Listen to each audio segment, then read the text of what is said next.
All right, hello. Welcome to my three-part series talking about everything pelvis. One being bony anatomy, two being pelvic floor muscular anatomy, and three being just functions of the pelvic floor, how this moves, how things can contribute to maybe some of the symptoms that you're dealing with. So part number one, focusing on bony anatomy. First thing that you need to know is that there are three parts to the bony anatomy of the pelvis. So if we're looking at the pelvis, obviously it's just its own entity right now. You would have your spine coming to connect right here to that tailbone, and you'd actually have your hip bone, your femur, coming to insert right in that little hole right there. And that would be your leg going down.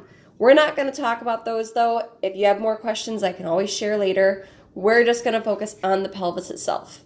So 1, 2, and 3, these are your bony innominates, also considered your hip bones. And then again, this is your sacrum in the back, also considered your tailbone.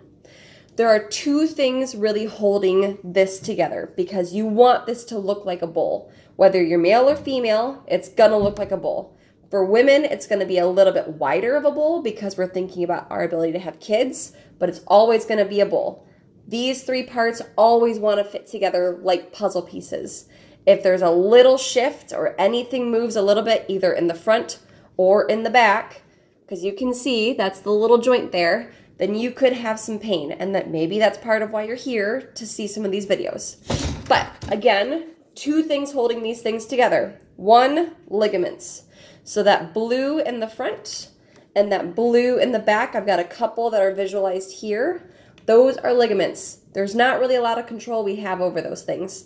You're either born with ligaments that are tight, maybe you've got ligaments that are a little bit loose, but they are there. There's not really a lot that I can help you with in that respect.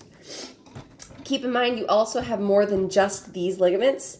You're gonna have a couple that are gonna come from here and go up to connect to the spine as well.